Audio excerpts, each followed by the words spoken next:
So you likely clicked on this video because you want your time back. In this video, I'm going to share with you my favorite productivities that I absolutely swear by as a full-time physician. Let's get into it. Hey guys, welcome back to the channel. In case you're new here, my name is Laksh. I'm an internal medicine physician, and here on this channel, I make videos to help you succeed on whatever journey you are, but doing it with less stress. And one of my favorite topics to talk about is productivity and how to do more in less time and ultimately increase that free time for yourself so you can truly enjoy yourself. So if you're ready to get into this video, hit that like button down below to truly support the channel, and let's get into it. So number one is to eat the frog first. Now this sounds absolutely gross, and there's a book by its name that I absolutely recommend that you guys read. I will link it down below. But the main idea is that you want to do the hardest thing or the least desirable thing first thing in the morning.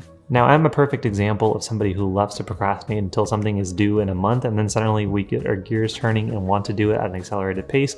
But wouldn't it just be nice if you can always do the hardest thing first out of your day, so then you could truly enjoy the rest of your day and saying, yeah, even if I didn't do anything the rest of the day, at least the hardest task is out of the way. This is definitely a productivity techniques that I used in medical school, where my first thing that I would do is I would just grab my gym bag, take a quick shower, and then go to the gym, get my workout in, and do my study session before class started. And most of my classmates hadn't even made it to school. Between the hours of 6 o'clock when the gym would open and 9 o'clock when the first lecture would happen, I had got my first workout in and my full study session from the lectures from the day before already out of the way. And so if there's anything on your to-do list that you are constantly pushing down, make it the first thing that you do tomorrow, and let me know in the comment section how it works. Number two is to focus on your output versus the amount of things that you're doing. It's very natural for us to try to fill our to-do list for the day, the week, and the month with huge ambitions, goals, and it doesn't really matter. For example, if you have 10 tasks, if you do 4 of them and you do them really well, and those are the high valuable things, if you didn't do 6 of them, you feel discouraged and kind of let down. And so it's important that you get out of this trap of trying to get multiple things done in a day. Instead, ask yourself, what is the most effective and impactful thing that I can get done today that really will make a difference and have me moving forward? A lot of times this happens to be that task you're just kind of procrastinating on and pushing down the road. So try to make that the first task that you do. And then after that, ask yourself, what 2 to 3 more things would you like to get done that if you got done, the rest of the day would be a success? Now, productivity hack number 3 is to prioritize your to-do list automatically. Now, if you go down the very traditional style of creating a list of things to do, sometimes it's not very easy for us to say, okay, like what do I need to work on next? And so let me just kind of show you into actually my Notion dashboard. So I've shared with this in more detail in my Notion video, so I'll link that down below of how I kind of plan my Notion and day with a lot of simplicity, but this is basically my priority list. And so if there's anything that I need to work on in the future, so for example, if I'm planning a vacation and I need to create my packing list, then I can do this. But now using Notion and using kind of a sorting database, I can basically say, oh, the importance of doing this is an 8 and the impact of this is a 10. And so now the way my Notion database works is that it will rank everything based on the due date. So if I pick something, let's just say I was going to go on a vacation tomorrow, the making of this video, then it's going to put it much earlier than these are 2 tasks already done. So it's going to move it next to the list. And so if I have to create my to-do list for the day, I can basically say, okay, what type of things do I have in my priority list that I need to put at the first thing that I need to do for today? So if I was going to go on a vacation, which I'm not just yet, then that's what I would do. Productivity hack number 4 is to commit your goal to someone else. It's very natural for us to be okay with procrastination with ourselves, where we're like, I'm gonna do something, and then we don't, and you're like, Lux, you suck, but you kind of move on past that.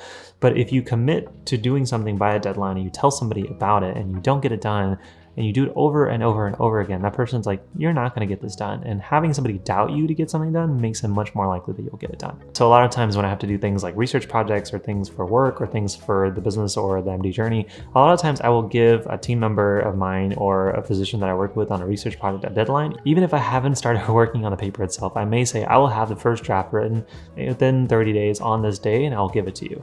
And that way it just gives a nice deadline, because if I'm behind first time, the person may say, okay.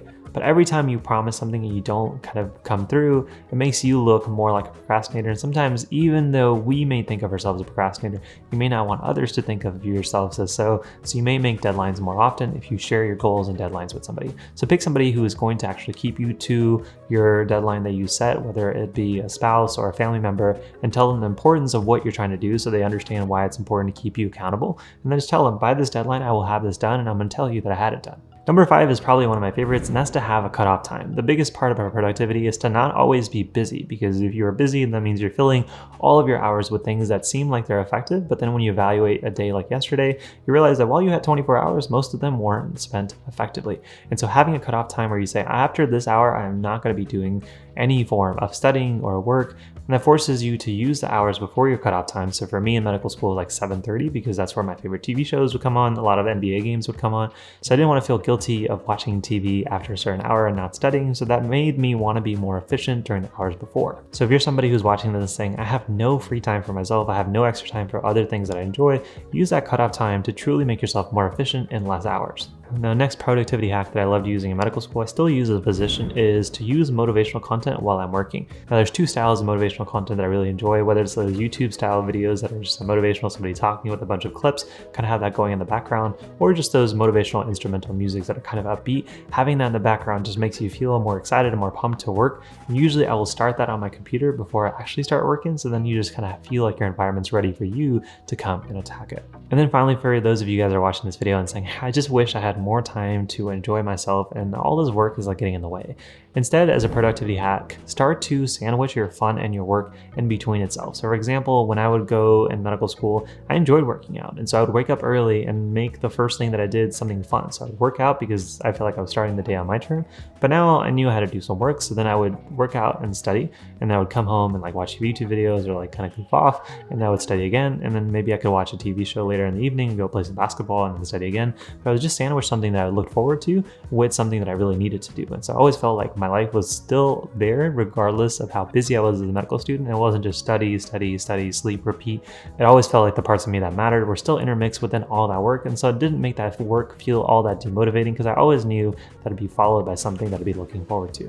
So if you're a student who is struggling with the motivation or energy levels, try to stack it with something that is less kind of fatigue or something that is up your alley and something you'll actually enjoy, and then get back to the work after you do that task. But those guys are some of my favorite productivity hacks that I swear by, both in medical school as well as a physician. Hopefully you guys enjoyed them. If you did, let me know in the comment section down below which one of your favorites or your personal productivity hack that you enjoy using that really help you get more stuff done. And if you enjoyed this video, then check out the full productivity playlist that we have for you here on YouTube. It's all my favorite productivity videos and related videos that I've made over the last 4 years. And before you click off, all I really ask is that you hit that like button. If you enjoyed any of these tips, let me know in the comments again which one you did. Hit that like button again, just in case you forgot. Hit that subscribe button if you're new here or lurking here and haven't done so. I promise you we're going to put out more content just like this one on a weekly basis, and hit that notification bell to know when those videos go out. And if you enjoy these productivity tips and you want more, as well as tips on how to study better and how to manage your motivation, basically how to crush on every phase of your medical journey, then check out the medical school domination bundle, which is basically all of my favorite pieces of advice and strategies that I use in medical school or that I wish that I knew. And thousands of students have already gone through the programs, so you guys can check out that down below if you're interested. But with that being said, guys, if you guys did enjoy this video, then these two videos may also help you on your journey. This video will tell you how to study from start to finish. This video will tell you how to use Anki like a pro. But with that being said, guys, hopefully you guys enjoyed this video. Thank you for being a part of my journey. Hopefully I was a little help to you guys on yours, and I'll see you guys in the next one. Peace, my friends.